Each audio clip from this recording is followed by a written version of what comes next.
So, Assalamu alaikum. Welcome to yet another class of Jafra, virtual classroom of Jafra Academy of Modern Education. I am Murtaza Fazli. और last time हम class 8 के summer and winter को discuss कर रहे थे, जो poem है आपके इंग्लिश टेक्स्ट का। तो हमने समर को थोड़ा डिस्क्राइब करने की कोशिश की। जो पहला स्टेंजा है जिसमें शायर ने बहुत सारे खूबसूरत इमेज और इमेजरीज का इस्तेमाल करके आपके सामने समर की ब्यूटी को आपके सामने पेश करने की कोशिश की है।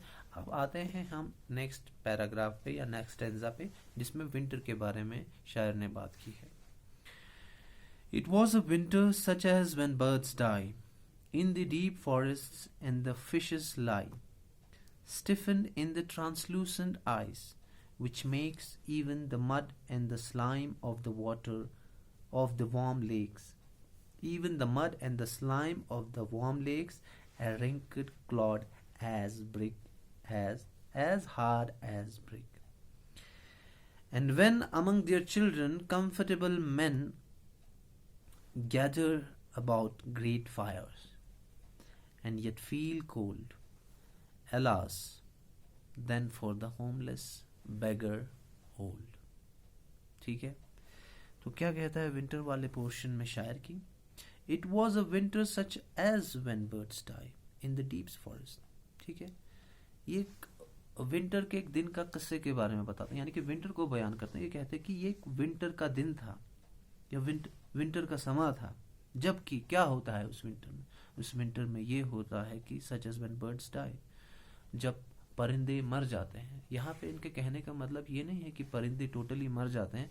As you are a student of ecology या साइंस से अगर आप ताल्लुक़ रखते हैं तो आपको मालूम है कि बहुत सारे जो परिंदे होते हैं वो विंटर्स के सीजन में माइग्रेट करते हैं। ठीक है, कुछ जो बर्ड्स हैं आपको विंटर के सीजन में यहाँ दिखने को मिलेंगे, खुसूसन कश्मीर में या वेस्ट से वो माइग्रेट होके आते हैं।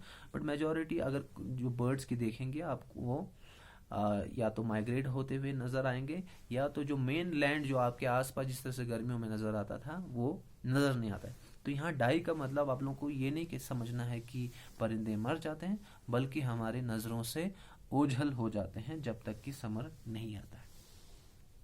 और ये क्या कहते हैं? The birds die in the deep forest. और जो गहरी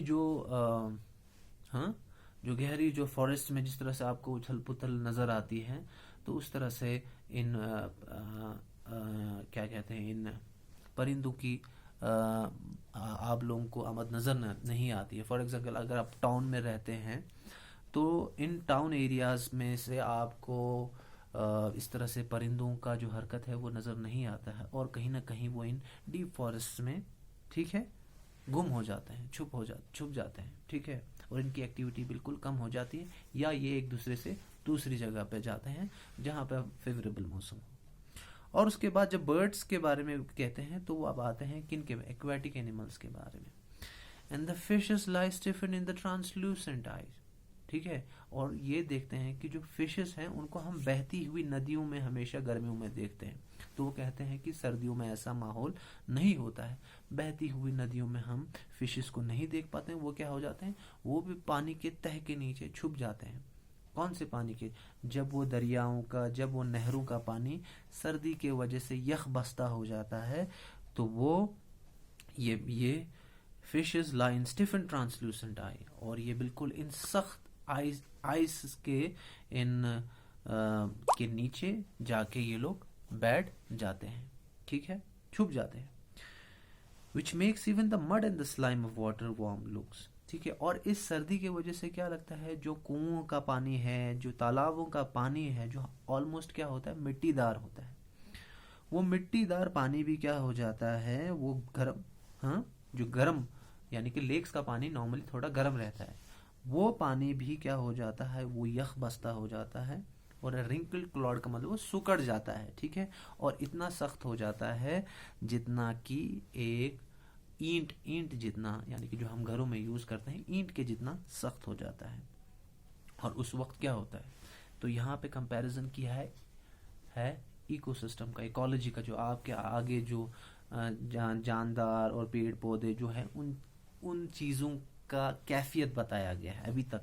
बट अब आते हैं लोग, सोसाइटी के बारे में। तो सोसाइटी कैसी हो जाती है, इंसानी सोसाइटी ऐसी हो जाती हो, कहते हैं कि and when among their children comfortable man gather about great fires. और इस सर्दी के वक्त क्या हो जाता है, लोगों के बीच में क्या होते हैं, बच्चे जो हैं, घर के बच्चे और वो लोग जो लोग आराम से ज़िंदगी गुजार रहे हैं, जैसे कि मिडिल क्लास या अपर मिडिल क्लास के लोग, वो क्या होते हैं, वो गर्मियों के सामने अपने आप को यानी कि घर में गर्मी का कोई वसीला लगाते हैं, जैसे आग लगाते हैं, बुखारी लगाते हैं या कुछ गैस लगाते हैं, और उनके सामने अपने आप को गर्म करते हैं। और अपने आप को गर्म करने के बावजूद भी एंड येट फील कोल्ड, उसके बावजूद भी उन्हें सर्दी महसूस होती है, क्योंकि सर्दी का मौसम ऐसा है, आप जितनी भी गर्मी के वसाइल करें फिर भी हल्की फुल्की सर्दी आपको घर में भी लगती है। इवन दो आप तैयारी करते हैं, घर में ईंधन लाते हैं, गर्म कपड़े पहनते हैं, अपने घरों को इंसुलेट करते हैं, बट फिर भी सर्दी के असरात से आप दूर नहीं भाग सकते, चाहे वो बच्चे हो, चाहे वो कंफर्टेबल मैन हो जो आराम से अपने घरों में रहते हैं। Alas then for the homeless beggar old, alas then for the homeless beggar। हालांकि आप देखिए, जब कि जो कंफर्टेबल मैन और उनके बच्चे इस तरह से स्ट्रगल करते हैं सर्दियों में, तो आप सोचें कि उस इंसान का जिसके पास घर नहीं है और जो सड़क पे भीख मांग के अपनी ज़िंदगी गुजार रहा है, तो वो अपनी सर्दियां कैसे गुजारेगा। तो यहाँ पे क्वेश्चन मार्क है कि किस तरह से एक जो सर्दी है वो एक गरीब पे किस तरह से एक आफत के तौर पे आ जाती है और उसे बहुत ही कश्मकश में ला देती है सिचुएशन में कि वो इस सर्दी के मौसम में क्या करें।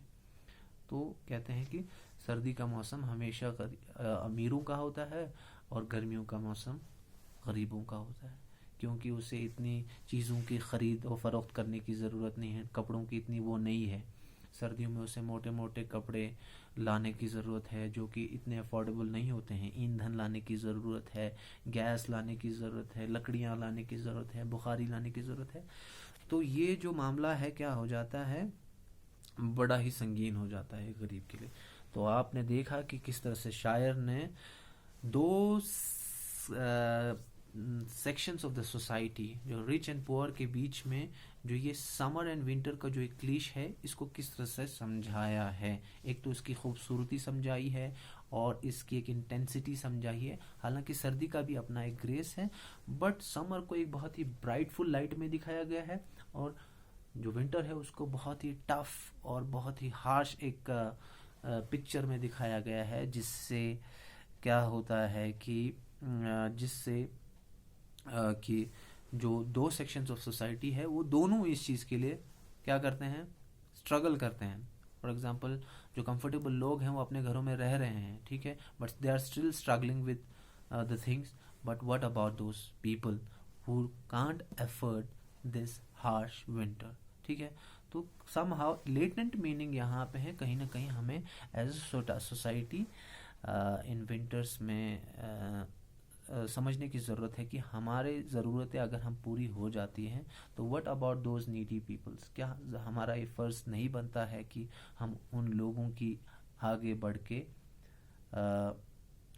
हेल्प करें। तो शायरी और लिटरेचर का यही मकसद होता है कि ये दबे हुए लफ्ज़ों में आपको पूरी तरह से नहीं बताया गया कि आपको ये करना है, क्या करना है, बट आपको ये पढ़ के ही एक आइडिया निकालना है इन चीज़ों का कि कहीं ना कहीं जो ये चीज़ें हैं, ये शायरी है, ये इंसानी ब्रेन की नरिशमेंट और इंसानी सोसाइटी को फर्दर एक सिविलाइज्ड बनाने की एक कोशिश है। और यहाँ पे पर्सी बी शेली भी इस चीज़ में कामयाब हुए कि एक सवाल करने में कि हम जो गरीब और नादार लोग हैं उनके बारे में कितना सोचते हैं। इसी के साथ ये पोएम कंक्लूड करते हैं। Thank you very much.